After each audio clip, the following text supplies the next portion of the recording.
So live ஆகிடுச்சாப்பா? So live ஆகிடுச்சா? Audio video கிளியராக ஜஸ்ட் செக் பண்ணுவோம். ஸோ ஆடியோ வீடியோ கிளியராக இருந்துச்சுன்னா நம்ம கிளாஸஸை ஸ்டார்ட் பண்ணலாம். ஸோ டிஸ்கஷன் ஓகேங்களா? ஆல்மோஸ்ட் நம்ம பவர் சிஸ்டமில் 4 டிஸ்கஷன்ஸ் முடிச்சிருக்கோம்ப்பா. ஸோ இது நம்மளோட 5th discussion. So audio video clear தானேப்பா? ஸோ ஆடியோ வீடியோ எல்லாமே நம்ம சைடில் கிளியராக இருக்குது. So will start the session. Okay, so நம்ம சைடு எல்லாமே கிளியராக இருக்குப்பா. ஸோ டிஸ்கஷனை ஸ்டார்ட் பண்ணலாம்ல. ஸோ ஒரு பிகினராக இருந்தீங்கன்னா நம்ம சேனலை பற்றி ஒரு இன்ட்ரோ நம்ம கொடுத்துட்றேன். ஸோ லேட்டராக நம்ம டிஸ்கஷனை ஸ்டார்ட் பண்ணுவோம். ஸோ குட் ஈவினிங்ப்பா. Good evening. Welcome to Tamilan engineering academy. Myself Praveen. So நம்ம வந்து டிஎன்பிசி அண்ட் டிஆர்பிக்கான கிளாஸஸை ப்ரொவைட் பண்ணிகிட்ருக்கோம்.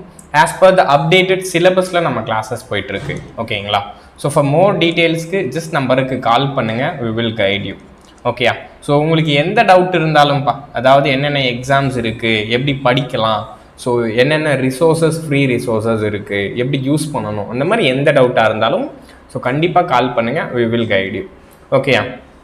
அடுத்ததா, ஸோ நம்ம இன்ஸ்டியூட்டில் நம்ம கிளாஸஸும் ப்ரொவைட் பண்ணிகிட்ருக்கோம். ஓகேங்களா? ஸோ நம்ம கிளாஸஸோட ஃபீச்சர்ஸை பார்த்துட்டு டிஸ்கஷனை ஸ்டார்ட் பண்ணலாம்.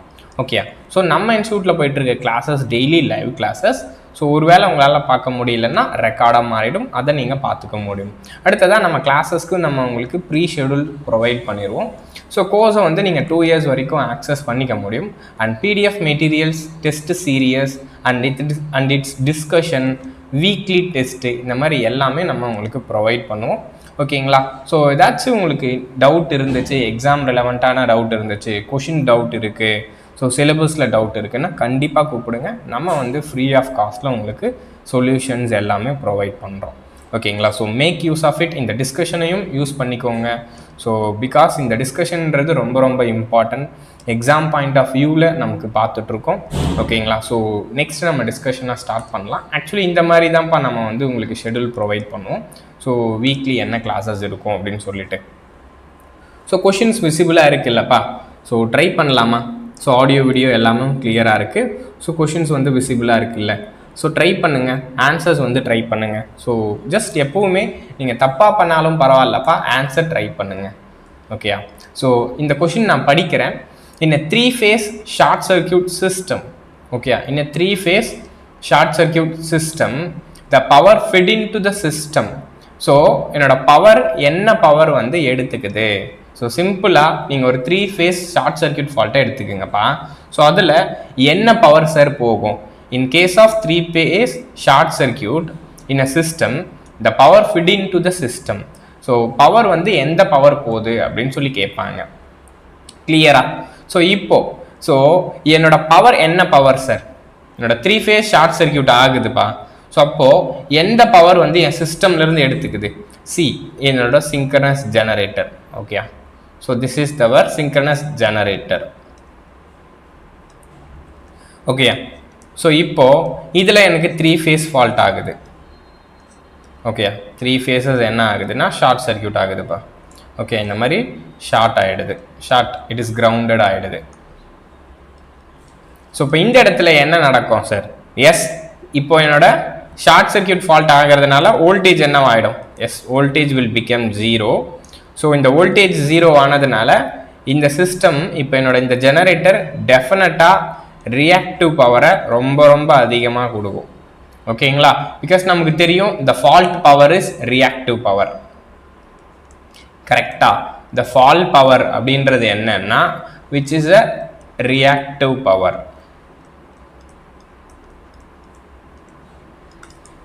ட்ரை பண்ணுங்கப்பா. ஓகேங்களா? அப்போ ஃபால்ட் பவர்ன்றது ரியாக்டிவ் பவர். அப்போ இந்த சிஸ்டமில் ஆக்டிவ் பவர் இருக்குமா இருக்காதா? எஸ், இந்த சிஸ்டம்மை பொறுத்த வரைக்கும் it is also giving the active power P. But இந்த ஆக்டிவ் பவரோட மேக்னிடியூடுன்றது எப்பவுமே ரொம்ப கம்மியாக இருக்கும். ஆக்சுவலி இதை நான் உங்களுக்கு கிளாஸஸில் கூட டெரைவ் பண்ணேன். ஸோ PE1, PE2, PE3 அப்படின்ற 3 ஸ்டேட்டை நான் டெரைவ் பண்ணியிருப்பேன். ஸோ திஸ் இஸ் வாட் என்னோட active power before fault.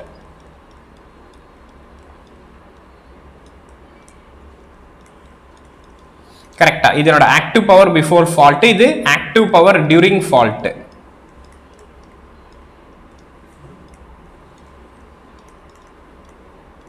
So இது active power after the fault.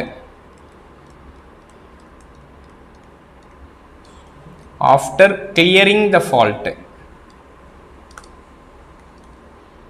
Sir இங்க பாத்தீங்கன்னா பிஃபோர் ஃபால்ட்லயும் ஆக்டிவ் பவர் இருக்கும், டியூரிங் த ஃபால்ட்லயும் ஆக்டிவ் பவர் இருக்கும், ஆஃப்டர் கிளியரிங் த ஃபால்ட்லயும் ஆக்டிவ் பவர் இருக்கும். நமக்கு என்ன தெரியும்? PE1 will be the larger value. Okay, PE1 will be larger when compared to PE3 when compared to PE1. Okay, so sorry, PE2. So என்னோட fault கேஸில் என்னோட active பவர்ன்றது ரொம்ப கம்மியாக இருக்கும். ஓகேயா, ஃபால்ட் கேஸில் என்னோட ஆக்டிவ் பவர்ன்றது ரொம்ப கம்மியாக இருக்கும். ஸோ அதுக்கப்புறமா நார்மல் கேஸில் ஆக்டிவ் பவர் ரொம்ப அதிகமாக இருந்திருக்கும். அப்போ வாட் எவர் த கேஸ் எனக்கு ஆக்டிவ் பவர் கண்டிப்பாக இருக்கும். கரெக்டா? வாட் எவர் த கேஸ் எனக்கு ஆக்டிவ் பவர் இருக்குது. ஓகேயா? ஸோ அப்போ இங்கே பாருங்க, இந்த சிஸ்டம் இப்போ நீங்கள் எடுத்துக்கோங்க. ஓகே, இப்போ இந்த சிஸ்டமில் என்ன தெரியுது? ஃபால்ட் ஆனதுனால ரியாக்டிவ் பவர் அதிகமாக போகுது, ஆக்டிவ் பவர் டிக்ரீஸ் ஆக போகுது. அதுக்கான ரீசன் நான் இங்க சொல்லிட்டேன். ஓகே, அதுக்கான ரீசன் இப்போ சொல்லிட்டேன். இப்போ ஆப்ஷன் பாருங்க. In case of three phase short circuit system என்ன ஆகும்? மோஸ்ட்லி ரியாக்டிவ் பவரா, மோஸ்ட்லி ஆக்டிவ் பவரா? எஸ், மோஸ்ட்லி ஆக்டிவ் பவர் கிடையாது. ஓகே, ரியாக்டிவ் பவர் ஒன்லி அப்படின்னு நீங்க சொல்லலாமான்னு பார்த்தா, ஸோ ஃபால்ட் பவர் ரியாக்டிவ் பவர்ப்பா, ஆனா இந்த சிஸ்டம்ல எடுத்துக்கிற பவர்ன்றது எஸ் மோஸ்ட்லி ரியாக்டிவ் பவர், ஆனா மொத்தமே ரியாக்டிவ் பவர் கிடையாது. ஓகேயா, இதுல வந்து மொத்தமே ரியாக்டிவ் பவர் கிடையாதுப்பா, இதை கன்ஃபியூஸ் பண்ணிக்காதீங்க. ஓகேயா, இதுல மொத்தமே ரியாக்டிவ் பவர் கிடையாது, மோஸ்ட்லி த ரியாக்டிவ் பவர். ஓகேயா, விச் மீன் ரியாக்டிவ் பவரோட மேக்னிடியூட் ரொம்ப அதிகமா இருக்கும் ஃபால்ட்ல. ஃபால்ட் கரண்ட்ல ரியாக்டிவோட மேக்னிடியூட் அதிகமா இருக்கும், பட் ஸ்டில் ஆக்டிவ் கரண்ட் இருக்க தான் இருக்கும். இதுதான் அந்த ஸ்டேட்மெண்ட்டை எனக்கு எக்ஸ்பிளைன் பண்ணுது. இதை நான் கிளாஸ்லயே உங்களுக்கு சொல்லியிருப்பேன். ஸோ டியூரிங் ஃபால்ட்லையும் இருக்கும், ஆஃப்டர் கிளியரிங் த ஃபால்ட்லையும் என்னோட ஆக்டிவ் பவர்ஸ் இருக்கும். ஓகே, அப்போ எப்பவுமே the power feed from the சிஸ்டம்ன்றது எப்பவுமே என்னவா தான் இருக்கும்? மோஸ்ட்லி ரியாக்டிவ் தான். ஓகே, அப்போ ஆன்சர் வந்து மோஸ்ட்லி ரியாக்டிவ். ஸோ ரியாக்டிவ் ஒன்லின்றது நீங்கள் மேபி செலக்ட் பண்ணலாம். ஸோ இது வந்து கிடையாது. ஃபால்ட் பவர்ன்றது ரியாக்டிவ் பவர் தான்ப்பா, ஃபால்ட் பவர்ன்றது ரியாக்டிவ் பவர் தான். ஆனால் இந்த ஃபால்ட் கண்டிஷனில் ரியாக்டிவ் பவர் ரொம்ப அதிகமாக இருக்கும், ஆக்டிவ் பவர் ரொம்ப கம்மியாக இருக்கும், பட் ஸ்டில் ஆக்டிவ் பவர் இருக்குது. அதனால ரியாக்டிவ் பவர் ஒன்லி அப்படின்றத நீங்கள் போடக்கூடாது. இந்த ஒன்லி இஸ் ராங். ஓகே, அடுத்த கொஸ்டினுக்கு போவோம். அடுத்ததா, at a particular unbalanced node, ஒரு அன்பேலன்ஸ்டு நோடுல பார்க்குறாங்க. The real power specified are leaving a node at 20 megawatt and 25 megawatt. அப்போ ஒரு நோடை எடுத்துக்கிறாங்க சார், அந்த நோட்ல லீவ் ஆகிற ரியல் பவர்ஸை கொடுக்குறாங்க சார். ஓகே, ஸோ இந்த point this is the node. Okay, this is what the real power node. So leave ஆகிறது என்னன்னு பாருங்க. Yes, which is 25 and 40. 20 leaving the node 25 megawatt 20 மெகாவாட்ன்றது லீவ் ஆகுது. This is 25 megawatt and which is 20 megawatt. Okay, அப்ப இந்த real power leave ஆகுது தானே. So அடுத்ததான் நெக்ஸ்ட் பாருங்க. ஸோ என்டரிங் த நோட், அந்த நோட்ல 30 மெகாவாட் 60 மெகாவாட் என்டர் ஆகுது. ஓகே, அடுத்ததான் நெக்ஸ்ட் 30 மெகாவாட் என்டர் ஆகுது. அடுத்ததா 60 மெகாவாட்டும் என்டர் ஆகுது. ஓகேயா, ஸோ இப்போ நெக்ஸ்ட் இந்த ஆப்ஷனை படிங்களேன்.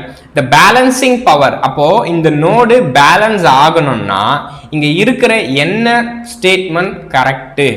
ஓகேயா, இப்போ அந்த நோடு வந்து பேலன்ஸ்டு நோடா இருக்கணும்னா என்ன நோடு கரெக்டு அப்படின்னு சொல்றாங்க. ஸோ 30 மெகாவாட் லீவ் ஆகணுமா? பாருங்க, இந்த இடத்துல இன்கமிங் என்ன sir? Incoming active power must be equivalent to outgoing active power இருந்தா தானே நோடு வந்து பேலன்ஸ்டா இருக்கும்.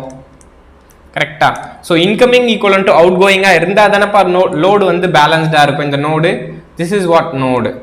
ஓகே, அப்போ இந்த நோடு பேலன்ஸ்டா இருக்கணும்னா இன்கமிங் ஆக்டிவ் பவரும் அவுட் கோயிங் ஆக்டிவ் பவரும் சேமா இருக்கணும். இங்க பாருங்க, இன்கமிங் ஆக்டிவ் பவர் என்ன? 30 + 60 which is 90 watt.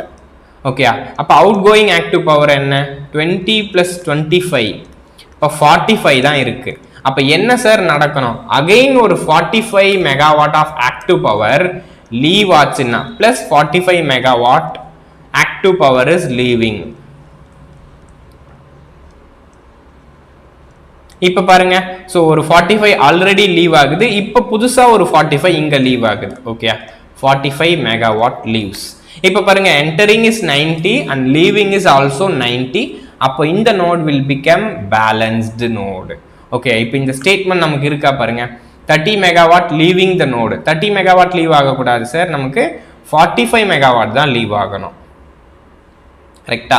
when 45 megawatt of active power leaves the node, then the node is said to be balanced. So இப்போதான் இந்த நோடு வந்து ஒரு பேலன்ஸ்டு நோடாக இருக்கும். ஓகேயா? ஸோ இது என்னோட பேலன்ஸ்டு நோடு. இதுவும் ஈஸியான கொஷின் தானே.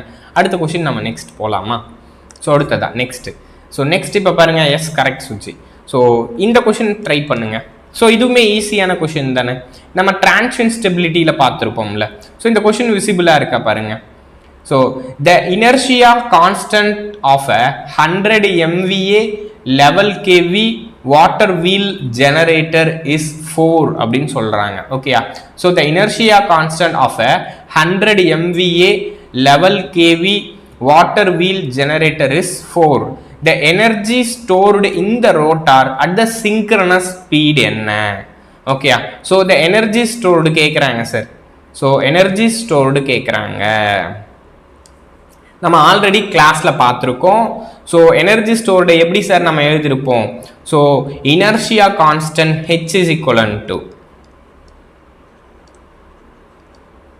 கரெக்டா? Inertia constant H is equivalent to, so kinetic energy stored in the rotor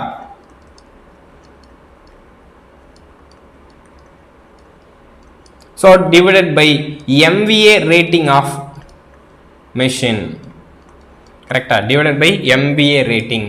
அப்போ இந்த கிவன் கொஸ்டின்ல எதெல்லாம் கொடுத்துருக்காங்க எழுதுங்கப்பா. ஸோ என்ன கொடுத்துருக்காங்க? MVA is 100. Okay, the S பவர்ன்றது 100 MVA,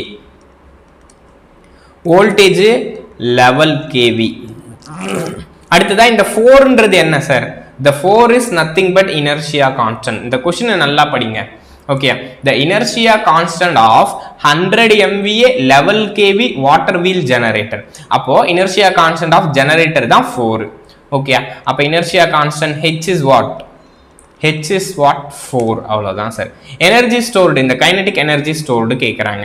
அப்போ next kinetic energy stored in rotor எழுதலாமா? கிளியரா? அப்போ kinetic energy stored in rotor is equivalent to inertia constant H into power rating. Yes, this is S na. அப்போ H into S தான் sir. H எவ்வளவுப்பா? 4, S என்றது 100. அப்போ therefore answer is 400 megajoules. So option இருக்கா? S. அப்போ energy stored in the rotor of a synchronous machine will be 400 megajoules தான். Correct Sujay. Okay, for this question it is 400 megajoule தான் power system. Option A. So next question try பண்ணுங்க. அப்போ so அடுத்ததா இந்த question பாருங்க. இன்ன large AC generator, questions விசிபிளாக தானே இருக்கு. ஸோ நான் திரும்ப ஒரு முறை படிக்கிறேன். in a large AC generator supplying power to a infinite bus. அடுத்ததா has a sudden short circuit occurring its terminal. Okay, sudden short circuit is occurring in its terminal. Assuming the prime mover input and the voltage behind the transient reactance to remain constant immediately after the fault, the acceleration of the generator rotor is. So திரும்ப ஒரு முறை படிக்கிறேன். large AC generator pa supplying power to infinite bus, sudden a short circuit occurring at its terminal. அடுத்ததா assume the prime mover input and voltage remains constant. அடுத்ததா acceleration of the generated rotor. So இப்போ என்ன சொல்லியிருக்காங்க பாருங்க, ஒரு large generator infinite பஸ்ஸோட connect ஆகுது, சடனா ஒரு ஷார்ட் சர்க்கியூட் ஃபால்ட் நடக்குது டெர்மினல்ல. ஓகேயா? அப்புறமா பிரைம் மூவரோட இன்புட்டும் வோல்டேஜும் ரிமைன்ஸ் கான்ஸ்டன்ட் அப்படின்னு சொல்றாங்க. அடுத்ததா the acceleration of rotor. So ரோட்டாரோட ஆக்சலரேஷன்ஸ் என்ன, ரோட்டார் என்ன ஆக்சலரேஷன்ஸை கொடுக்குது அப்படின்னு சொல்லி கேட்குறாங்க. அடுத்ததா so rotor acceleration is inversely proportional to the moment of inertia of machine, so is inversely proportional to square of voltage. அடுத்ததா it is directly proportional to the square of the short circuit current. அடுத்ததா it is directly proportional to the short circuit power. so இந்த எக்ஸ்பிரஷனை நம்ம எங்கேயாச்சும் relate பண்ற மாதிரி பார்த்துருக்கோமா? ஆக்சலரேஷனை explain பண்ற ஒரு எக்ஸ்பிரஷன். ஆக்சலரேஷனை நம்ம எப்படிப்பா எழுதிருப்போம்? ஸோ என்னோட மெக்கானிக்கலோட கைனமேட்டிக்ஸ் அப்படின்ற ஒரு டாபிக்ல நான் உங்களுக்கு கொடுத்தேன். தீட்டான்னா என்ன, ஒமேகான்னா என்ன, ஆல்ஃபான்னா என்னன்னு நான் உங்களுக்கு கொடுத்தேன். Theta is a angular displacement, கரெக்டா? Omega is a velocity, alpha is a acceleration. So கிளியரா? அப்போ ஆல்ஃபா தான்ப்பா இது. ஓகேயா? அப்போ ஆல்ஃபாவை தான் கேட்குறாங்க. நம்ம கிளாஸ்ல எழுதியிருக்கோமா? ஆல்ஃபாவோட ஃபார்முலா என்ன? Alpha is nothing but accelerating power divided by moment of inertia m. okay so accelerating power divided by moment of inertia m. இப்படி இல்லைன்னா என்ன எழுதலாம்? accelerating power divided by next என்னப்பா எழுதியிருப்போம்? so m நம்ம எப்படி எழுதியிருப்போம்? sh divided by 180f இல்ல sh divided by pi f அப்படின்னு நம்ம எழுதிருக்கலாம். ஓகேயா? சோ இதுதான் என்னோட எக்ஸ்பிரஷன். சோ இந்த எக்ஸ்பிரஷனை தான் அவங்க டைரக்டா ஃபார்மா கேக்குறாங்க. சோ இன்வெர்ஸ்லி ப்ரொபோர்ஷனலா இருக்கா, டைரக்ட்லி ப்ரொபோர்ஷனலா இருக்கான்னு சொல்லிட்டு நெக்ஸ்ட் இதெல்லாம் எழுதுறேன். ஆல்ஃபான்றது acceleration.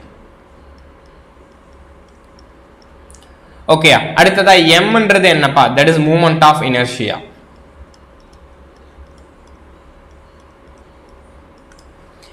sன்றது that is kVA rating. hன்றது என்னப்பா? That is sh divided by 180f தான். ஓகேயா? so h is equivalent to inertia constant. ஓகேயா? hன்றது it is inertia constant. so remaining fன்றது it is a frequency. கரெக்டா? f is nothing but frequency.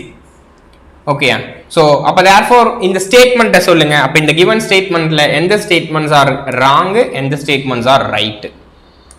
Okay அப்ப இதுல எந்தெந்த statement கரெக்ட்பா? Just check பண்ணி சொல்லலாமா? So try பண்ணி சொல்லுங்க. இப்ப பாருங்க, alpha is directly proportional to the acceleration, so and inversely proportional to the moment of inertia. கரெக்ட்டா? அப்போ acceleration is inversely proportional to the moment of inertia அப்படின்ற என்னோட ஃபர்ஸ்ட் ஸ்டேட்மெண்ட் கரெக்ட். கரெக்ட்டா? inversely proportional to moment of inertia of machine correct. அடுத்ததா it is square of voltage. அப்பா இதுக்கும் வோல்டேஜ்க்கும் சம்பந்தம் கிடையாது. it is not at all defined. கரெக்ட்டா? வோல்டேஜ்க்கும் ஆக்சலரேஷனுக்கும் சம்பந்தமே கிடையாது. அடுத்ததா directly proportional to the square of short circuit current. short circuit currentையும் நம்ம இங்க டிஃபைன் பண்ணல. அடுத்ததா directly proportional to short circuit power. so this is what power, it is inversely proportional இருக்கு. அப்ப இதுவும் wrong. அப்ப ஆப்ஷன் A மட்டும் தான் கரெக்ட்.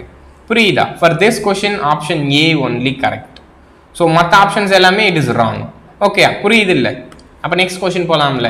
சோ இந்த மாதிரி ஒரு ஃபார்முலாவை பேஸ் பண்ணி தியரி क्वेश्चனும் கேட்கலாம், ப்ராப்ளம் ஆர்னும் கேட்கலாம். ஓகே அடுத்ததா நெக்ஸ்ட் நான் உங்களுக்கு வந்து டிரான்சியன்ட்டோட லாஸ்ட்ல கிரவுண்டிங்கை பத்தி சொல்லியிருந்தேன். கரெக்டா? டிரான்சியன்ட் ஸ்டெபிலிட்டியோட லாஸ்ட் பாயிண்ட்ல நான் உங்களுக்கு கிரவுண்டிங்ஸை பத்தி எக்ஸ்பிளைன் கொடுத்துருந்தேன். அதுதான் இது. So effective grounding, a system is said to be effectively grounded அப்படின்னா என்னவா இருக்கணும்னு நான் உங்களுக்கு கிளாஸ்ல சொல்லியிருக்கேன். கரெக்டா? ஸோ என்னவா இருக்கணும் சார்? அதோட zero sequence reactance versus positive sequence ரியாக்டன்ஸோட ratio must be lesser than 3 இருக்கணும். ஓகேங்களா? அதோட zero sequence ratio divided by positive சீக்வன்ஸோட reactance ratio must be lesser than 3 இருக்கணும். so this is said to be effectively grounded. Okay so இது already நம்ம கிரவுண்டட்ல பார்த்துருப்போம். இது ஒரு காமனான ஸ்டேட்மெண்ட் தான். இதில் நம்ம ஒரு டெரிவேஷன்ஸ் வந்திருக்கும், அதோட ரிசல்ட் இது எனக்கு கிடைக்கும். ஓகே ஸோ இது வந்து ஆப்ஷன் டி தான். அடுத்த கொஸ்டின் போவோம். அடுத்த கொஸ்டின். ஸோ அடுத்ததா இதுவுமே நான் உங்களுக்கு ஸ்டெபிலிட்டியை பற்றி எக்ஸ்பிளைன் பண்ணியிருந்துடுறேன்ல. ஸோ அந்த கேஸில் உங்களுக்கு சொல்லியிருப்பேன். So for stability and economic reasons For stability and economic reasons, we operate the transmission line with a power angle in the range of. சரி, என் பவர் சிஸ்டம்ல என்னோட பவர் சிஸ்டம்ல நம்ம எந்த ரேஞ்ச் ஆஃப் லோட் ஆங்கிள் எப்பவுமே ஆப்ரேட் பண்ணுவோம்? எந்த range of load angle operate பண்ணா என்னோட சிஸ்டம் ரொம்ப ஸ்டேபிளா இருக்கும், as well as எக்கனாமிக்கலாவும் இருக்கும் அப்படின்னு சொல்லி கேட்குறாங்க. ஓகே, சரி, இதுல நம்ம பார்த்தோம்னா ஸோ என்னோட சிங்க்ரஸ் மெஷின்லையுமே நம்ம இதை பார்த்துருப்போம், இங்கேயுமே நம்ம இங்கே பார்த்துருப்போம். என்னோட மெஷினை பொறுத்த வரைக்கும் எந்த ரீஜியனில் ரொம்ப ஸ்டேபிளாக இருக்கும், மேக்ஸிமம் பவர் அட்டைன் ஆகும் அப்படின்னு நம்ம பார்த்துருப்போம். ஸோ கரெக்டா? ஸோ என்னோட சாலியன் போல் மெஷினை பொறுத்த வரைக்கும் எஸ். ஸோ இந்த கொஷனுக்கு டி சுஜி கரெக்டு, ஆனால் இதுக்கு டி கிடையாது. Okay, for this question it is not at all D. Okay, நம்ம எந்த ரீஜியன்ல ஆப்ரேட் பண்ணுவோம்னா எஸ் 30 to 45 டிகிரி தான் கரெக்ட்.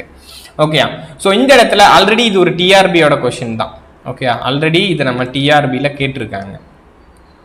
இப்போ என் பவர் சிஸ்டம்ல பார்த்தீங்கன்னா தட் இஸ் 60 to 70 டிகிரியில் என்னோட சாலியன் போல் ஜெனரேட்டர் வந்து பிமேக்ஸ் அக்கர் ஆகும். சாலியன் போல் ஜெனரேட்டரில் என்னோட பிமேக்ஸ் வந்து எப்போ அக்கர் ஆகும் அப்படின்னு சொல்லி நீங்க பார்த்தீங்கன்னா will occur at 60 to 70 degrees. It was the Pmax. Okay, இதுதான் என்னோட பிமேக்ஸ். ஸோ பட் இருந்தாலும் நம்ம இந்த 60 to 70 டிகிரிஸை ஆப்ரேட் பண்ண மாட்டோம் அப்படின்னு நீங்க பார்த்தீங்கன்னா சுஜி சொல்லியிருந்த அந்த டி ஆப்ஷன் கரெக்ட் தான். எப்போ இதுல எனக்கு மேக்சிமம் பவர் கிடைக்கும், ஆனா ஸ்டெபிலிட்டி பத்தி எனக்கு தெரியாது.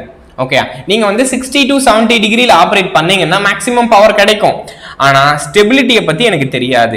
நம்ம ஒரு பாயிண்ட பார்த்துருப்போம் சார், லாங் டிரான்ஸ்மிஷன் லைன்ல என்ன ப்ராப்ளம் நான் சொல்லியிருக்கேன், ஷார்ட் டிரான்ஸ்மிஷன் லைன்ல என்ன ப்ராப்ளம், மீடியம் டிரான்ஸ்மிஷன் லைன்ல என்ன ப்ராப்ளம் அப்படின்னு நான் உங்களுக்கு சொல்லியிருப்பேன். ஒரு ஷார்ட் டிரான்ஸ்மிஷன் லைனை பொறுத்த வரைக்கும் டெம்பரேச்சர் தான் ஒரு பிரச்சனை. ஓகேங்களா, டெம்பரேச்சர் பேராமீட்டர்னால நம்ம லோடிங்கை ரெடியூஸ் பண்ணுவோம். ஓகேயா, என்னோட ஷார்ட் டிரான்ஸ்மிஷன் லைன்ல நீங்க லோட கனெக்ட் பண்றீங்கல்ல, அது நீங்க இஷ்டத்துக்கு கனெக்ட் பண்ண முடியாது, டெம்பரேச்சர் லிமிடேஷன்ஸ் இருக்கும். ஓகே, அதே மாதிரி தான் மீடியம் டிரான்ஸ்மிஷன் லைன்ல நீங்க லோடிங்க பண்றீங்கன்னா அதுக்கும் ஒரு லிமிடேஷன் இருக்கும். அது வோல்டேஜ் ரெகுலேஷன்ற ஒரு காரணம். வோல்டேஜ் ரெகுலேஷன்னால நீங்க என்ன பண்ண மாட்டீங்க, லோடிங்க இன்க்ரீஸ் பண்ண முடியாம போயிடும். அப்ப ஷார்ட் டிரான்ஸ்மிஷன் லைன்ல டெம்பரேச்சர் இன்க்ரீஸ்னால லோட இன்க்ரீஸ் பண்ண முடியல. மீடியம் டிரான்ஸ்மிஷன் லைன்ல என்னோட வோல்டேஜ் டிராப், வோல்டேஜ் ரெகுலேஷன்னால என்னால லோடிங்கை இன்க்ரீஸ் பண்ண முடியல. ஆனா லாங் டிரான்ஸ்மிஷன் லைன்ல the loading is limited because of stability concern அப்படின்ற ஒரு பாயிண்ட் சொல்லியிருப்பேன். ஸோ கரெக்டா, loading is limited because of stability concern. ஸ்டெபிலிட்டின்ற ஒரு பிரச்சனை sir, because of stability concern. Okay, stability பிரச்சனை இருக்கும். ஸோ ஒரு லாங் டிரான்ஸ்மிஷன் லைன் எப்பவுமே ஸ்டெபிலிட்டி பிரச்சனை இருக்கும். நம்ம எப்பவுமே பிமேக்ஸுக்கு ஆப்ரேட் பண்ணவே மாட்டோம் சார். ஒருவேளை நீங்க பிமேக்ஸ்ல ஆப்ரேட் பண்ணீங்கன்னா ஒரு சின்ன ஃபால்ட்டு இல்ல ஒரு சின்ன ரோட்டாரோட ஆசிலேஷன், ஒரு சின்ன ஸ்விங்கு வந்தாலே இது 90 டிகிரியை கிராஸ் பண்ணி போயிடும். ஓகே, ஒன்ஸ் 90 டிகிரி கிராஸ் ஆயிடுச்சுன்னா என்னோட சிங்க்ரனஸ் மிஷின் டீகப்பிள் ஆயிடும். டீகப்பிள் ஆச்சுன்னா அவ்வளவுதான், லாஸ் ஆயிடும், சிங்க்ரனைசேஷனே லாஸ் ஆயிடும். ஓகே, ஸோ இப்போ சிங்க்ரனைசேஷன் லாஸ் ஆச்சுன்னா ரேட்டட் வோல்டேஜ் எனக்கு ஜெனரேட் ஆகாது. திரும்பவும் என்ன பண்ணணும்னா சிங்க்ரனைசேஷன் பண்ணணும். ஓகேயா, ஸோ அதை நம்ம எப்பவுமே அவாய்ட் பண்ணிடுவோம், அந்த கண்டிஷனை எப்பவுமே நம்ம அவாய்ட் பண்ணிடுவோம். ஸோ அதனால எப்பவுமே நம்ம 30 to 45 angle of load angle தான் நம்ம மெயின்டைன் பண்ணுவோம். சிங்க்ரனஸ் ஜெனரேட்டரோட டெல்லு சரி இது கரெக்டா. எப்பவுமே என்னோட டெல்ல நம்ம 30லிருந்து 45 டிகிரியில் ஆப்ரேட் பண்ணாதான் எங்க ஸ்டெபிலிட்டின்ற ஒரு கன்சர்னை அச்சீவ் பண்ண முடியும். ஓகே, பிகாஸ் ஆஃப் ஸ்டெபிலிட்டினால தான் நீங்க 30 to 45 குறைச்சிருக்கீங்க. ஸோ புரியுதா? ஸோ ஆனா எக்கனாமிக்ன்ற ரீசனை பார்த்தீங்கன்னா 40 கிட்ட தான் 65 கிட்ட தான் போகணும். எக்கனாமிக் தான், அப்பதான் எனக்கு எக்கனாமிக். பட் ஆனால் எக்கனாமிக்கை விட நம்ம ஸ்டெபிலிட்டிக்கு தான் ரொம்ப இம்பார்ட்டன்ஸ் கொடுப்போம். ஸோ பிகாஸ் ஆஃப் ஸ்டெபிலிட்டி கன்சர்னால தான் நான் 30லிருந்து 45க்கு ஆப்ரேட் பண்ணுறேன். ஸோ இதுக்கு எனக்கு பிமேக்ஸ் வரணும்னா எனக்கு 60 to 70 தான் வேணும். பட் ஆனால் அது ஸ்டேபிள் கிடையாது, தட் இஸ் லெஸ் ஸ்டேபிள். நம்ம எப்பவுமே மோர் ஸ்டேபிளாக தான் ஆப்ரேட் பண்ணணும். therefore நம்ம 30 to 45ல தான் ஆப்ரேட் பண்ணுவோம். ஓகே, அடுத்ததா நெக்ஸ்ட் ஆக்சுவலா இதையுமே நான் உங்களுக்கு டிரான்சியன்ட் ஸ்டெபிலிட்டியில எக்ஸ்பிளைன் பண்ணேன். ஜஸ்ட் இதை ட்ரை பண்ணுங்க. அடுத்து இந்த கொஸ்டின் விசிபிளா தானே இருக்கு, அப்போ இதை ட்ரை பண்ணுங்க. டிரான்சியன்ட் ஸ்டெபிலிட்டியில நான் சொல்லியிருந்தேன், a generator is connected to a synchronous motor from stability point of view it is preferable to have. Generator is connected to motor from stability point of view it is preferable to have. So நான் கிளாஸ்ல உங்களுக்கு சொல்லியிருப்பேன். So ஜெனரேட்டருக்கு என்ன grounding நம்ம கொடுக்கணும், மோட்டருக்கு என்ன கிரவுண்டிங் கொடுக்கணும், ஸோ அப்படி கொடுத்தா என்னோட ஸ்டெபிலிட்டி எப்படி இம்ப்ரூவ் ஆகும்னு நான் உங்களுக்கு சொல்லியிருப்பேன். சரி, இப்போ இந்த கேஸில் நான் உங்களுக்கு ஜெனரேட்டருக்கு மட்டும் சொல்கிறேன். ஓகே, மோட்டரை பொறுத்த வரைக்கும் மாறிடும். ஓகே, ஒரு ஜெனரேட்டர் எடுத்துக்கிறோம் சார். ஓகே, ஸோ இந்த ஜெனரேட்டரில் ஃபஸ்ட்டு சாலிட் கிரவுண்டை கொடுக்குறோம் sir. Okay, this is what generator.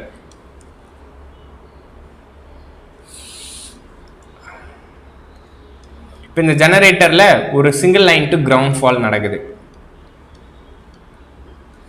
Okay, இது என்ன கிரவுண்டா இருக்குன்னா solid ground. Okay, that's it.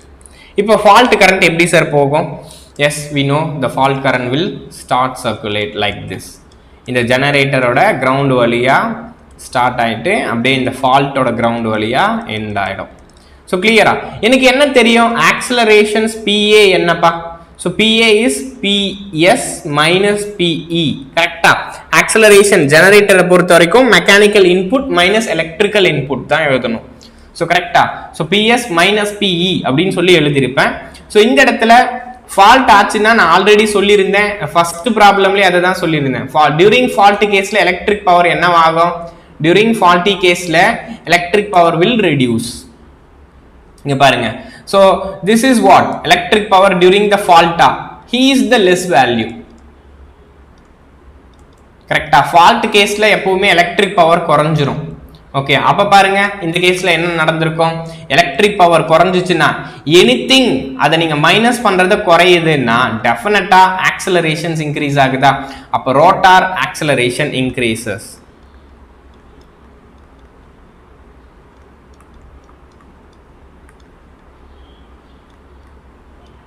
Okay, எப்போ? when solid ground. புரியுதா? அப்ப சாலிட் கிரவுண்ட் நீங்க கொடுத்தீங்கன்னா என்ன ஆகுது? ரோட்டாரோட ஆக்சிலரேஷன்ஸ் இன்க்ரீஸ் ஆகுது. அப்ப ஸ்டெபிலிட்டி என்னப்பா ஆகுது? ஸ்டெபிலிட்டி லாஸ் ஆகிறதுக்கு சான்ஸ் இருக்கு.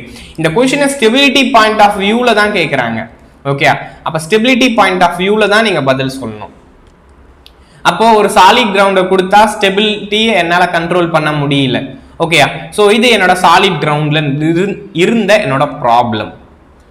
நெக்ஸ்ட் இப்போ நான் என்ன பண்றேன்? சேம் ஜெனரேட்டரை இந்த இடத்துல எல்லாமே என்னப்பா சொல்லியிருக்காங்க? ரியாக்டன்ஸ் கிரவுண்டிங் சொல்றாங்கல்ல, நியூட்ரல் இஸ் ரியாக்டன்ஸ் கிரவுண்டட்னு சொல்றாங்க. ஓகே, ஸோ அதை நம்ம செக் பண்ணி பார்ப்போம். சார் ஜெனரேட்டர் இப்போ இந்த முறை which is reactance grounded.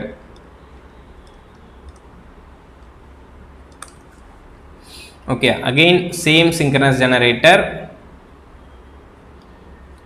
same LG fault. So இந்த முறை நம்மளோட ஜெனரேட்டர் ரியாக்டன்ஸ் கிரவுண்டா இருக்கு. This is what? எக்ஸ்னா, எக்ஸ்ன்றது ரியாக்டன்ஸ். ஓகே, இப்போ பாருங்க என் ஃபால்ட் கரண்ட் சர்க்குலேட் ஆகுமா? எஸ், டெஃபினட்டா the fault current will circulate like this. So இப்போ இது எப்படி எழுதுவோம்? PA is equivalent to PS minus PE. கரெக்டா? So PA is equivalent to PS minus PE. இந்த முறை என்ன ஆகும் அப்படின்னு சொல்லி பார்த்தீங்கன்னா எலக்ட்ரிக் பவர் ரெடியூஸ் தான் ஆயிருக்கும் சார். பட் இந்த இடத்துல இந்த எலக்ட்ரிக் பவர் கரெக்டா? So electric power is sorry sir, இந்த இடத்துல நான் ரெசிஸ்டன்ஸ் கிரவுண்டிங் போகிறேன். இது மோட்டருக்கு வேணும்னா நான் உங்களுக்கு எக்ஸ்பிளைன் பண்ணுறேன். Okay, this is what resistance grounding போகலாம். ஓகே, ஸோ ஏன்னா எலக்ட்ரிக் பவர்ன்றது என்னப்பா? Which is active power. Resistance என்னப்பா? It is active power. This is R. Okay, so electric power இதுவுமே என்ன? ஆக்டிவ் பவரை தான் சொல்றேன். ஓகே, எலக்ட்ரிக் பவர்ன்றது தட் இஸ் ஆக்டிவ் பவர். இப்போ பாருங்க இந்த இடத்துல இந்த ஆக்டிவ் பவர் வழியா தான் இப்போ கரண்ட் சர்க்குலேட் ஆக போறோம். ஓகே, இப்போ பாருங்க this is what the circulating current. அப்போ என்ன ஆகுது, இந்த IARA வழியாக தான் ஃபால்ட் கரண்ட்டே போகுது. ஸோ கரெக்டாக அந்த அந்த கிரவுண்டட் ரெசிஸ்டன்ஸ் வழியாக தான் என்னோட ஃபால்ட் கரண்ட்டே போக போகிறான். ஓகே, கிரவுண்டட் ரெசிஸ்டன்ஸ் வழியாக தான் என்னோட ஃபால்ட் கரண்ட்டே போக போகிறான். அப்போ ஃபைனலாக நீங்கள் இதை எழுதுனீங்கன்னு வச்சுக்கோங்களேன், PA is equal to PS minus, இப்போ என்ன ஆகும் சார்னா வெறும் PE இருக்காது. இப்போ இந்த இடத்துல ரெசிஸ்டன்ஸ் நீங்க கனெக்ட் பண்ணி வச்சிருக்கனால ரெசிஸ்டன்ஸ்ல ஆக போற டிராப்பும் ஆக்டிவ் பவர் தான். அப்ப therefore IF ஸ்கொயர் ஃபால்ட் கரண்டோட square with respect to RN, that is neutral resistance, இதுதான் RN.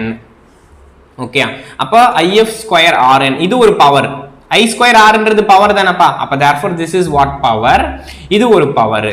இப்போ ஆக்சுவலி பாத்தீங்கன்னா PE மட்டும் தான் குறைஞ்சிச்சு, P மட்டும் தான் குறைஞ்சிச்சு. அதுக்கு குறைஞ்சதுக்கு ஈக்குவலா இந்த இடத்துல எனக்கு IF ஸ்கொயர் RN அப்படின்ற ஒரு இன்க்ரிமெண்ட் வருது. புரியுது தானே? இப்போ இதை நீங்க ரெசிஸ்டன்ஸ் கிரவுண்டிங்கா கொடுக்குறீங்க சார், ரெசிஸ்டன்ஸ் கிரவுண்டிங்கா கொடுக்குறீங்க. அப்படி ரெசிஸ்டன்ஸ் கிரவுண்டிங் கொடுக்குறப்ப என்ன ஆகுது, எலக்ட்ரிக் பவர் குறையுது. ஆனா அப்படி குறைஞ்ச எலக்ட்ரிக் பவர் இந்த ரெசிஸ்டன்ஸ் டிராப் வழியா எனக்கு என்ன ஆகுது, ஆட் ஆகுது. பிகாஸ் சர்க்யூட்ல கேவிஎல் எழுதுங்களேன், அதுக்கு நீங்க கேவிஎல் எழுதுனீங்கன்னா இந்த I ஸ்கொயர் RNன்றது ஆட் ஆயிடும். ஓகே, இது டிக்ரீஸ் ஆனதை இது இன்க்ரீஸ் பண்ணிடுது. எலக்ட்ரிக் பவர் எவ்வளவு டிக்ரீஸ் ஆகுதோ அவ்வளோ இன்க்ரீஸ் பண்ணிடுது. அப்ப இந்த இடத்துல ரோட்டார் ஆக்சலரேட் ஆகுமா? எஸ், ரோட்டார் ஆக்சலரேட் ஆகுமா? முன்ன இருந்தது 10 சார், ஓகேங்களா? ஃபர்ஸ்ட் கேஸ்ல 10 இருந்துச்சு, எலக்ட்ரிக் பவர் வந்து 10 இருக்குப்பா. ஃபால்ட் ஆறதப்போ 5 மாறிடுது. ஓகே, 5 or 6 மாறிடுது. ஓகே, டூரிங் ஃபால்ட்ல எலக்ட்ரிக் பவர் 6 மாறிடுது. அப்ப இங்கே என்ன ஆயிருக்கும், 6 ஆயிருக்கும். ஓகே, இது 6 ஆயிருக்கும். ஆனா இங்க இருக்கான் பாத்தீங்களா, இவன் ஆட் ஆகி 4 வந்திருப்பான். அப்ப therefore again 6 plus 4 என்னவா மாறிடுது, 10 மாறிடுது. அப்ப பிஃபோர் ஃபால்ட் கேஸ்ல என்ன எலக்ட்ரிக் பவர் இருந்ததோ டியூரிங் ஃபால்ட் கேஸ்லயும் அதே எலக்ட்ரிக் பவர் தான் இருக்கும். எப்போ, என் ஜெனரேட்டரை நீங்க ரெசிஸ்டன்ஸ் கிரவுண்ட் பண்றப்போ. அப்ப இந்த இடத்துல ஜீரோ ஆக்சலரேஷன், அதாவது ஆக்சலரேஷன் ரெடியூஸ் ஆகுது. ஆக்சலரேஷன்ஸ் ரெடியூஸ் ஆகுதுன்னா ஸ்டெபிலிட்டி என்னவாகுது, இன்க்ரீஸ் ஆகுது. கரெக்டா? Acceleration reduces, stability increases. அப்ப therefore ஒரு ஜெனரேட்டரா இருந்தா ரெசிஸ்டன்ஸ் கிரவுண்டிங்ன்றது கொடுக்கணும். ரெசிஸ்டன்ஸ் கிரவுண்டிங் கொடுத்தீங்கன்னா ஃப்ரம் ஸ்டெபிலிட்டி பாயிண்ட் ஆஃப் வியூல நான் பார்த்து சொல்றப்போ ஆக்சலரேஷன்ஸ் ரொம்ப கம்மியாகும், ரோட்டாரோட ஆக்சலரேஷன்ஸ் ரொம்ப கம்மியாகுதுன்னா ஸ்டேபிளா இருக்குதுன்னு அர்த்தம். ஓகே, அப்போ ஆப்ஷன் பாருங்க, generator neutral grounded with reactance. அப்ப தப்பு, ஜெனரேட்டரோட நியூட்ரல் ரியாக்டன்ஸ் கொடுக்க கூடாது. அடுத்ததா generator neutral resistance ground. So ஜெனரேட்டரை பொறுத்த வரைக்கும் கரெக்டுப்பா, ஆனால் மோட்டரை பொறுத்த வரைக்கும் தப்பு. ஓகேயா? ஏன்னா எப்பவுமே நமக்கு தெரியும் ஜெனரேட்டரும் மோட்டாரும் உல்டா. இவன்ல நான் ரெசிஸ்டன்ஸ் கிரவுண்டிங் போனேன்னா அங்கே நான் ரியாக்டன்ஸ் கிரவுண்டிங் தான் போயிருப்பேன். ஓகேயா? ஏன்னா ஃபார்முலா மாறிடும், PA is equal to PE minus PS மாறிடும். ஓகே, அப்போ இந்த இடத்துல நம்ம என்ன பண்ணியிருக்க மாட்டோம், ஸோ இதை வந்து கேர் பண்ணிக்க மாட்டோம். ஓகே, அடுத்ததா generator and motor is reactance கிரவுண்டடும் கிடையாது. அப்போ ஜெனரேட்டரோட நியூட்ரல் ரெசிஸ்டன்ஸ் கிரவுண்டடா இருக்கணும், என்னோட மோட்டரோட நியூட்ரல் வந்து ரியாக்டன்ஸ் கிரவுண்டடா இருக்கணும். ஸோ அப்படி இருந்தா என்னோட ஸ்டெபிலிட்டி பாயிண்ட் ஆஃப் வியூல நீங்க பாக்குறீங்கன்னா இட் இஸ் குட். ஓகே, அப்போ இந்த மெஷின் ரொம்ப ஸ்டேபிளா இருக்கும். மற்ற மெஷின்ஸை காட்டிலும் இந்த மெஷின்ன்றது ரொம்ப ஸ்டேபிளா இருக்கும். இப்போ இது எப்படின்னு புரியுது இல்லப்பா, நான் உங்களுக்கு எக்ஸ்பிளைன் பண்ணியிருந்தேன்ல. So for this question is option D தான்.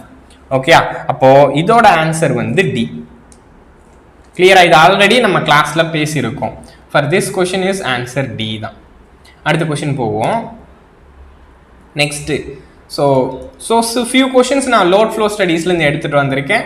இன்னும் நாளைக்கு நம்ம கொஞ்சம் டிரான்சியன் கொஷின்ஸும் லோட் ஃப்ளோ ஸ்டடீஸும் நாளைக்குல இருந்து நம்ம பார்க்கலாம். ஓகே, அடுத்ததா a voltage controlled bus is treated as a load bus. நம்ம இன்னைக்கு கிளாஸ்ல கூட இதை பற்றி தான் பேசிட்டு இருந்தேன். ஸோ வோல்டேஜ் கண்ட்ரோல்டு பஸ் எப்போ லோட் பஸ்ஸாக மாறும், ஒரு வோல்டேஜ் கண்ட்ரோல்டு பஸ் எப்போ லோட் பஸ்ஸாக மாறும்? ஓகேயா? ஸோ வோல்டேஜ் கண்ட்ரோல்டு பஸ் எப்பப்பா எனக்கு லோட் பஸ்ஸாக மாறி இருக்கும்? எஸ், வோல்டேஜ் லிமிட் வயலேட் ஆகிறப்பவா? கிடையாது. ஏன்னா நமக்கு ஒரு விஷயம் மட்டும் தெளிவா தெரியும். ஸோ வோல்டேஜ் எதை டிபெண்ட் பண்ணது? Voltage is depends upon the reactive power. Reactive power increase ஆகுதுன்னா வோல்டேஜ் இன்க்ரீஸ் ஆகும். ரியாக்டிவ் பவர் டிக்ரீஸ் ஆகுதுன்னா வோல்டேஜ் டிக்ரீஸ் ஆகும். ஓகே, அப்போ எப்பவுமே வோல்டேஜும் ரியாக்டிவ் பவரும் டைரக்ட்லி ப்ரொபோர்ஷனல்ஸ். அப்போ என்னோட வோல்டேஜ் கண்ட்ரோல் பஸ் எப்போ லோட் பஸ்ஸா மாறும்னா அதோட ரியாக்டிவ் பவரோட லிமிடேஷன்ஸ் நம்ம பார்ப்போம். So Q minimum less than Q bus less than Q maximum, இந்த லிமிடேஷன்ஸ் இருக்கும். ஒரு வோல்டேஜ் கண்ட்ரோல் பஸ்ஸுக்கு ஒரு ரியாக்டிவ் பவருக்கு லிமிடேஷன்ஸ் இருக்கும். இந்த லிமிடேஷன் அது வைலேட் பண்ணுச்சுன்னா, ரியாக்டிவ் பவரோட லிமிடேஷனை இது வைலேட் பண்ணுச்சுன்னா, அதாவது இந்த QBன்னு இருக்கவன் இதை விட குறைவாவோ அதிகமாவோ போனான்னா, ஓகேயா, இந்த QB இந்த பஸ்ஸோட ரியாக்டிவ் பவர்ன்றது voltage control bus, this is VCBன்னு கூட போட்டுக்கோங்க. ஸோ குறைவாவோ அதிகமாவோ போனான்னா அப்ப என்ன நடக்கும் சார் நமக்கு? எஸ், இந்த பஸ், இந்த வோல்டேஜ் கண்ட்ரோல்டு பஸ் என்னவா மாறிடும்னா லோட் பஸ்ஸா மாறிடும். அப்ப இங்க பாருங்க, வோல்டேஜ் லிமிட் வைலேட் ஆனாவா? கிடையாது. வோல்டேஜ் லிமிட்டை பத்தி நம்ம எப்பவுமே பேச மாட்டோம், ரியாக்டிவ் பவர் லிமிட்டை பத்தி தான் பேசுவோம். அப்ப ஆக்டிவ் பவர் லிமிட்டா? கிடையாது. ஆக்டிவ் பவர் லிமிட்டை பொறுத்து நம்ம சொல்ல மாட்டோம். ஸோ ஃபேஸ் ஆங்கிள் லிமிட்டும் கிடையாது. Yes, it is a reactive power limit. When reactive power limit of bus is violated, then the voltage controlled bus will be treated as a load bus. Okay,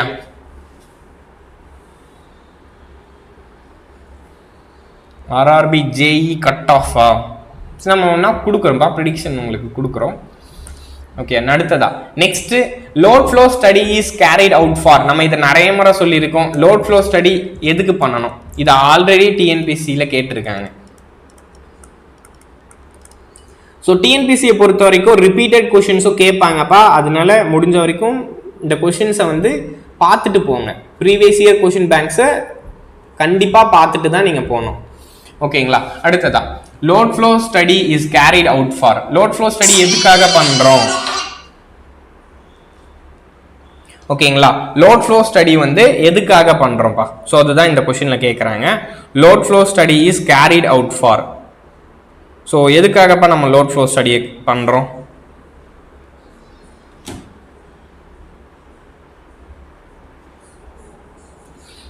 S, fault கால்குலேஷனுக்காகவா? Fault கால்குலேஷனுக்காகவா, இல்லை stability ஸ்டடீஸ்க்காகவா, இல்லை load frequency கண்ட்ரோலுக்காகவா?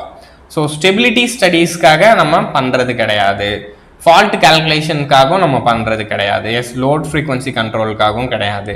System planning தான். சிஸ்டமோட planning is the important key. So system planning is the important key.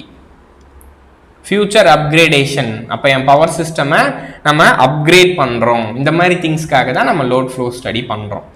Okay, அடுத்ததான் next question. அடுத்ததான் the voltage of a particular bus can be controlled by controlling. So ஒரு பஸ்ஸோட வோல்டேஜை எப்படி sir என்னால் control பண்ண முடியும்? இப்போ தான் நம்ம அதை பார்த்தோம், மறைமுகமாக பார்த்தோம். ஸோ கரெக்டாக ஒரு பஸ்ஸோட வோல்டேஜை எப்படி சார் நம்மளால் கண்ட்ரோல் பண்ண முடியும்? The bus voltage is controlled by what? The voltage of a particular bus can be controlled by controlling phase ஆங்கிளா? கிடையாது. ஆக்டிவ் பவரா? கிடையாது. ஃபேஸ் ஆங்கிள் அண்ட் ரியாக்டிவ் பவரா? கிடையாது. நம்ம இப்போ தானே பார்த்தோம். So voltage is always proportional to the reactive power. அப்போ ஒரு பஸ்ஸோட வோல்டேஜை நீங்கள் கண்ட்ரோல் பண்ணணும்னு நினைக்கிறீங்களா? அப்போது அந்த பஸ்ஸோட ரியாக்டிவ் பவரை கண்ட்ரோல் பண்ணுங்க. ஒரு பஸ்ஸோட வோல்டேஜை கண்ட்ரோல் பண்ணணும்னா அந்த பஸ்ஸோட ரியாக்டிவ் பவரை கண்ட்ரோல் பண்ணுங்க. ஸோ இதுவுமே ஈஸியான கொஸ்டின் தான். அடுத்து நெக்ஸ்ட் போவோம். அடுத்ததா நம்ம கிளாஸ்ல லோட் ஃப்ளோ ஸ்டடீஸ்க்கு பஸ்ஸஸோட ரெப்ரசன்டேஷன்ஸ் கொடுத்துருப்பேன். ஸ்பெசிஃபைடு வேல்யூஸ் அண்ட் அன்ஸ்பெசிஃபைடு வேல்யூஸை உங்களுக்கு கொடுத்துருப்பேன். ஸோ கரெக்டா, திஸ் இஸ் வாட் பஸ்ஸஸ். அடுத்ததா இது என்னோட ஸ்பெசிஃபைடு வேல்யூஸ். அடுத்ததா unspecified values. Okay, so first என்னோட லோட் பஸ். லோட் பஸ்ஸோட ஸ்பெசிஃபைடு வேல்யூ என்ன சார் சொல்லியிருப்பேன்? P, Q. அன்ஸ்பெசிஃபைடு வேல்யூ என்னப்பா? V, del. கரெக்டா? எஸ், இங்க கொஸ்டின்ல கேட்டிருக்கிறதும் load flow solution quantities of a load bus தான் கேட்டிருக்காங்க. எஸ், லோட் பஸ்ஸுக்கு இன்னொரு பேர் என்னன்னாலே PQ பஸ் தான்ப்பா. லோட் பஸ்ஸோட இன்னொரு பேர் என்னன்னா தட் இஸ் PQ பஸ். ஏன் இதுக்கு PQ பஸ்ன்னு சொல்றோம்? ஏன்னா லோட் பஸ்ஸோட specified value P and Q தான். ஓகே, அப்போ therefore the load flow solution for the load bus is what? PQ. So அப்போ மற்ற பஸ்ஸஸ்லாம் நம்ம எழுதணும்ல. ஸோ லோட் பஸ்ஸை வந்து ஸ்பெசிஃபைடு வேல்யூ PQன்னு எழுதிட்டேன்.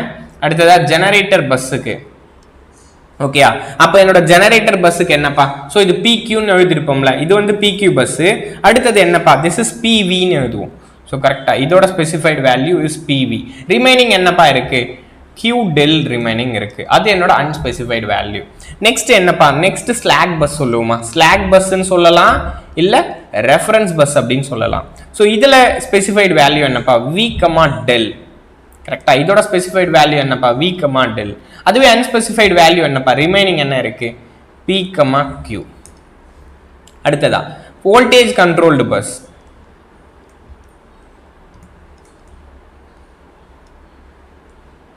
ஸோ இதுக்கு என்னப்பா இருக்கு? P, V.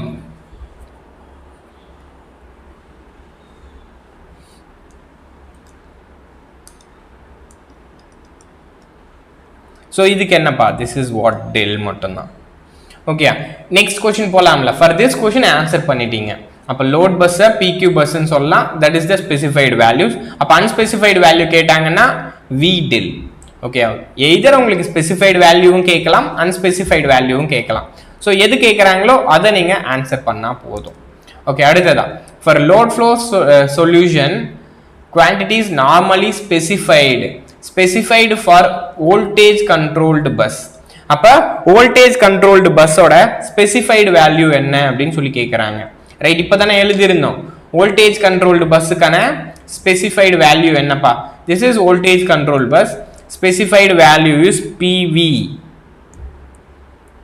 ஓகேயா, ஸோ voltage controlled பஸ்ஸோட ஸ்பெசிஃபைடு வேல்யூன்றது தட் இஸ் PV. ஓகே இருக்கா? Yes, P magnitude of V.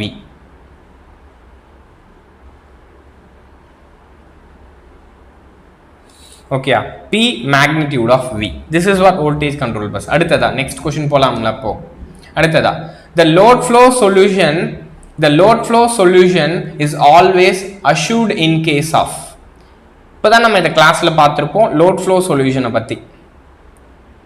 Okay sir, load flow solution எதிலெல்லாம் நம்ம அஷ்யூர் பண்ணலாம் அப்படின்னு சொல்லி கேட்டிருப்பாங்க. ஸோ பொதுவாக நம்ம லோட் ஃப்ளோ ஸ்டடீஸை எதுக்கு யூஸ் பண்ணுறோம்னா, ஸோ இந்த மெத்தட்லலாம் நம்மளால் லோட் ஃப்ளோ ஸ்டடியை பண்ண முடியும்.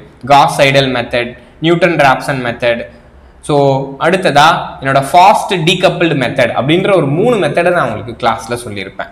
Okay, so whatever Newton Raphson, Gauss Seidel, அதுக்கப்புறமா நியூட்டனோட fast decouple method. Okay, so இதில் நம்ம எப்பவுமே இதில் எந்த மெத்தடை நம்ம யூஸ் பண்ணுவோம்னா இந்த 3 மெத்தடையும் ப்ரிஃபர் பண்ண மாட்டோம்ப்பா. ஏன்னா சிம்பிள் தான். என்னோட லோட் ஃப்ளோ ஸ்டடீஸ் இருக்குல்ல, இந்த லோட் ஃப்ளோ ஸ்டடீஸை பொறுத்த வரைக்கும் நம்ம ஒரு அசம்ஷன்ஸ்க்காக தான் பண்ணுறோம். ஓகேயா, லோட் ஃப்ளோ ஸ்டடியை யூஸ் பண்ணி ஒரு அசம்ஷன்ஸை தான் நம்ம எடுத்துக்கிறோம். ஸோ அதுக்காக நம்ம எந்த மெத்தடை ரொம்ப அதிகமாக ப்ரிஃபர் பண்ணுவோம் அப்படின்னு சொல்லி பார்த்தீங்கன்னா ஃபாஸ்ட் டீகப்பிள்டு NR மெத்தட். ஓகேயா, ஸோ இந்த methods R the most preferable method or preferred for load flow studies.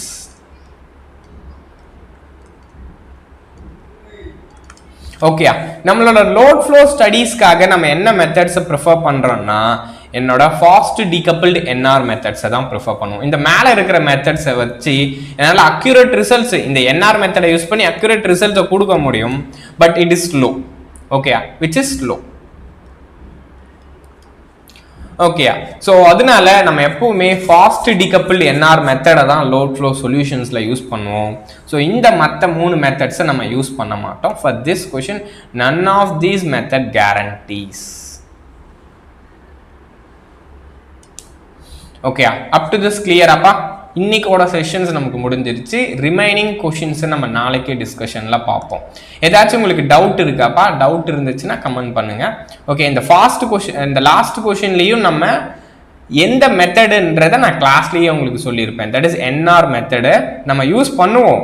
But most probably load flow ஸ்டடீஸ்க்காக என்னோட ஃபாஸ்ட் டீகப்பிள் மெத்தட்ஸை தான் யூஸ் பண்ணுவோம். பிகாஸ் அதுதான் ரொம்ப ஃபாஸ்டரான ஒரு மெத்தட். ஓகே, அதோட கன்வர்ஜன் ரேட் தான் ரொம்ப அதிகம் மற்ற மெத்தடோட கன்வர்ஜன் ரேட்டை விடைய. ஸோ இவனோட கன்வர்ஜன் ரேட் தான் அதிகம். ஸோ இதில் உங்களுக்கு என்ன கேட்பாங்கன்னா, இதை தாண்டி என்ஆர் மெத்தடோட கன்வர்ஜன் ரேட் என்னன்னு கேட்பாங்க, விச் இஸ் குவாட்ராட்டிக். ஓகேயா? ஸோ என்ஆர் மெத்தடோட கன்வர்ஜன்ஸ் வந்து குவாட்ராட்டிக், காஸ் சைடலோட கன்வர்ஜன்ஸ் மட்டும் லீனியர். ஸோ இதை உங்களுக்கு கேட்பாங்க. ஓகேயா?